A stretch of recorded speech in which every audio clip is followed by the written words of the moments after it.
সন্দেশখালীতে আবারও বিজেপি কর্মী ভবতোষ দাসের বিরুদ্ধে বিক্ষোভ, আবারও পাওনা টাকার দাবিতে বিক্ষোভ গ্রামবাসীদের। সন্দেশখালীতে আবারও বিজেপি কর্মী ভবতোষ দাসের বিরুদ্ধে বিক্ষোভ, এবার পাওনা টাকার দাবিতে বিক্ষোভ গ্রামবাসীদের।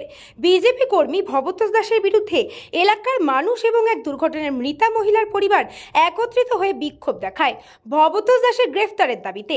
আজ আবারও সেই বিজেপি কর্মী ভবতোষ দাসের বিরুদ্ধেই গ্রামের মানুষ পাওনা টাকার দাবিতে বিক্ষোভ দেখাচ্ছে সকাল থেকেই। বিক্ষোভকারীদের অভিযোগ, বিভিন্ন রকম কারণ দেখিয়ে গ্রামের মানুষের কাছ থেকে লক্ষ লক্ষ টাকা নিয়েছে এই ভবতোষ দাস, কিন্তু এখন টাকা চাইতে গেলে টাকা দিচ্ছে না, উল্টে পাওনাদারদের বলছে ভেবে দিন এটা সারদা নারদার মতো ঘটনা।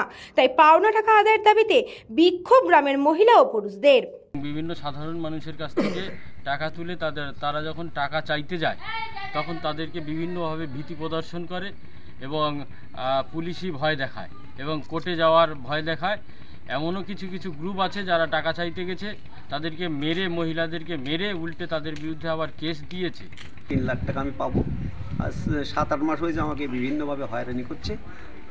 ওর কাছে টাকা চাইতে গেলে বলে যে ব্যাপার আদায় করে নাও, থানায় যাও, থানার থেকে আদায় করে নাও, আমার নামে যা পারো করো। এবং এমনও কথা বলেছে যে মনে করো না এটা হচ্ছে সারদা নারদার মতো হয়েছে। হ্যাঁ, এরকম কথা বিভিন্ন রকম অজুহাত দেখাচ্ছে। সন্দেশখালী থেকে সুকান্ত দাসের রিপোর্ট, নিউজ বঙ্গ টাইম।